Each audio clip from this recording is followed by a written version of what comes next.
મારી જોડે આ કોઈ બ્રાન્ડનું સિંગ તેલ છે.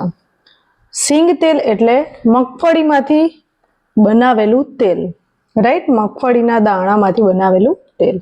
હવે આ મગફળીને આપણે ઘણી જગ્યાએ માંડવી પણ કહે છે, સૌરાષ્ટ્રમાં એને માંડવી કહે છે. આ મગફળી એટલે એને આપણે અંગ્રેજીમાં ગ્રાઉન્ડનટ કહીએ છીએ. ગ્રાઉન્ડનટ આ તો બધાને ખબર છે. ઘણા લોકો એવું કહે છે કે પીનટ બટર, પીનટ. આ પીનટ એટલે પણ મગફળીના દાણા એટલે કે મગફળી, રાઈટ?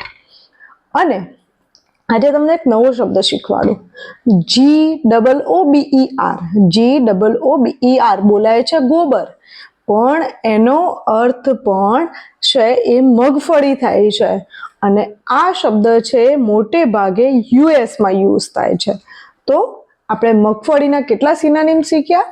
એક તો ગ્રાઉન્ડનટ, બીજું આપણને પીનટ ખબર છે, અને ત્રીજો નવો શબ્દ આવ્યો GOOBER, ગોબર, right? So like, share and subscribe. અને તમને બીજો કોઈ અર્થ ખબર હોય તો ચોક્કસથી કમેન્ટ કરો.